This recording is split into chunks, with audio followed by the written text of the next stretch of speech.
How do you feel about the turnout today and the concerns that you heard from? I am so grateful that so many people came out today and that so many people with real lived experience came out and were willing to share their stories. I mean, it was heartbreaking to hear of people living in chronic pain, waiting for surgery, people unable to work, people who have been even made even more ill because the system was not there for them. And the fact that so many people are waiting for a family doc.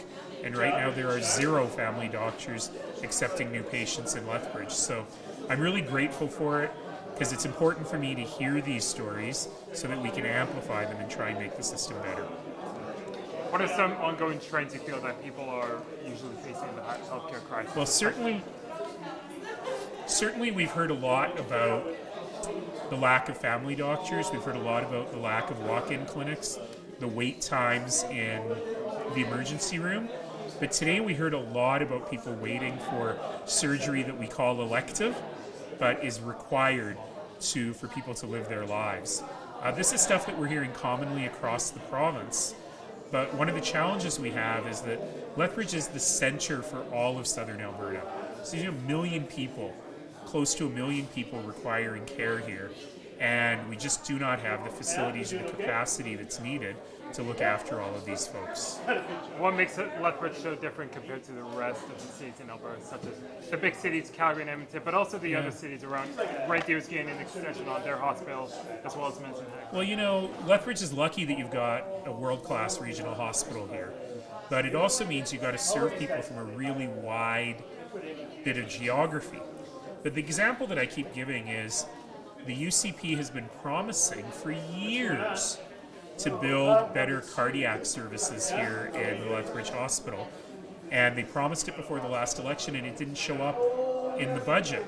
So if you're having a heart attack in Lethbridge and you've got to get airlifted to get your stent put in,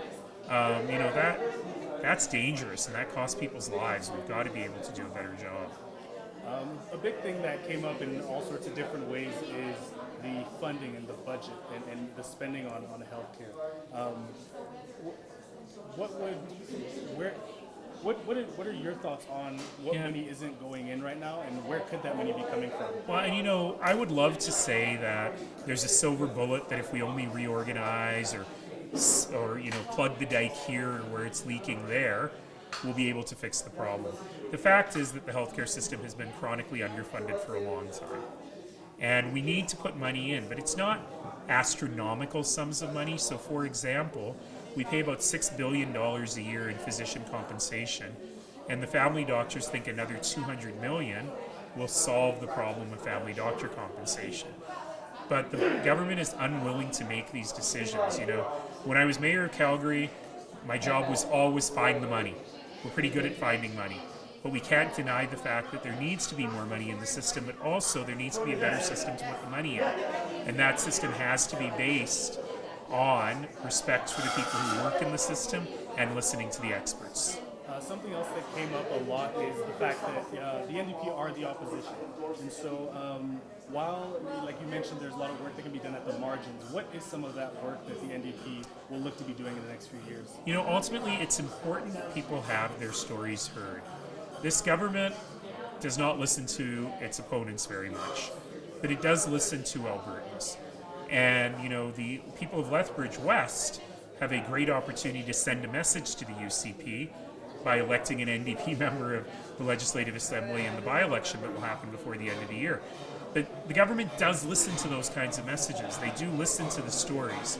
So it's important that people call their MLA, that they call the Premier's office, they call the Health Minister's office, and they talk about the concerns that they're having, because they will listen to citizens more than they will listen to the opposition.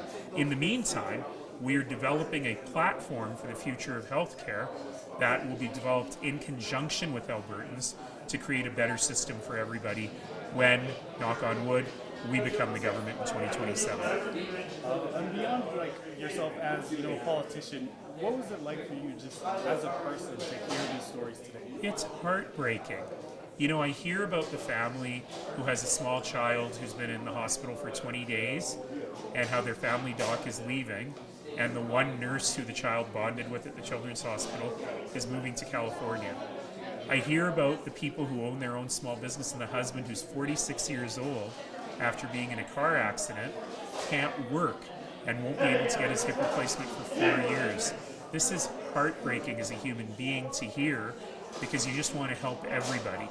And that's always been the way I work. But being in opposition makes it more difficult. Tell us what you think from the testimonies of those speaking at the town hall today. Tell me what you think. You know, it is absolutely heartbreaking anytime I hear anyone tell a story about them being in pain, somebody they love being in pain. I think that anyone who is here listening to this story about a child fighting in Alberta Children's Hospital, and then the conclusion is their family doctor is leaving them, and the nurse who made such a big difference in their life is also leaving. How can you not feel for that family? Or, somebody who's injured, waiting surgery, they're going to wait years, and they're a small business owner, so that means they can't work. Or it doesn't matter what age you are, being in pain and not feeling that hope is on the horizon or that your government cares. We're here to make sure everyone knows that we care and that we can amplify their voices. And we really aspire to have an open format tonight and hear directly from people as much as we could about their experiences and their advice. And I think we got a lot of advice tonight and heard some very difficult stories that we will take into the legislature with us when we resume at the end of the month. What do you see in the city of Lethbridge that resembles so much compared to the rest of the province? Women's health. I could not believe how many people I talked to today about women's health. There was one woman I met today who's in her last month of pregnancy and finally got referred to an OBGYN because they are just in such shortage. I've heard anecdotally that there might only be 2 who are taking any patients at all, and that's not okay.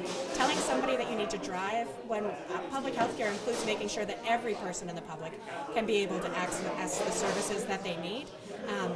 And it should be the right care in the right place at the right time, which is we need obstetric services right here in Lethbridge for all of the people who need to access it, and there should be no bias, no judgment. The variety of health procedures that they need should be respected and honored and legal and accessible here in Lethbridge. So 2027 is a little ways away. Yeah. What work is the NDP doing as opposition to kind of deal with these problems that you heard today? Yeah. And one of the reasons why the leader is not just calling us opposition, but shadow ministers, is because I'm committed to being propositional and giving solutions. And I really hope the UCP will take them. Number one solution, sign the actual agreement that you negotiated. The doctors negotiated in good faith. They're ready for it to be implemented. Government needs to sign it so we stop losing family doctors and they start feeling respected again. So I hope the government takes my advice on that they sign it. Don't make us wait another 3 years. We can't afford it. They need to sign the deal now, and we need to make sure that the family doctors we do have choose to stay and start being able to recruit new ones again. A lot of the problems that people talked about, it came down to money and the finances. And so for you as shadow minister, what are you looking at in the budgets that you're saying this money could be going here, or what are some potential solutions money-wise? Yeah, so I was really proud that when I was health minister, we got the increases in health to a much more sustainable level. We cut them by more than half the amount that was increased spending. And part of that was by sitting down and being serious but approachable with pharmaceutical companies and making sure that we got the best deal we could for drug coverage, making sure that we could bring new things online and we could make sure that patients got access to their care without it costing a lot more. Most nurses don't want to have to be working overtime. They'd be much happier for the government to hire more nurses so that they didn't have to make as much on overtime. These types of things are the right thing to do for the health workforce, but they're also going to make things more affordable for us here in this province when it comes to paying for the healthcare system. What is something regarding, I guess we could go back to the Premier Smith's announcement on restructuring and kind of just, what's your kind of take on sort of how the NDP will perceive that going forward, and God willing, Sorry, it's kind of noisy. Can you repeat the first part? What did Premier Smith? Just regarding her restructuring of AHS. Oh, the restructuring.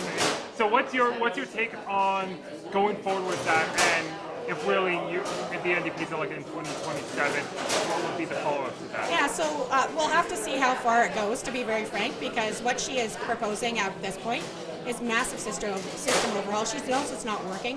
That's why they're adding another system to try to talk about implementation and accountability, because there's already so much chaos just with the piece that they've done around Recovery Alberta. We're losing nurses, we're losing other healthcare professionals because they don't want to be part of another chaotic reorg or redraw of the system. We saw what happened with the privatization of labs.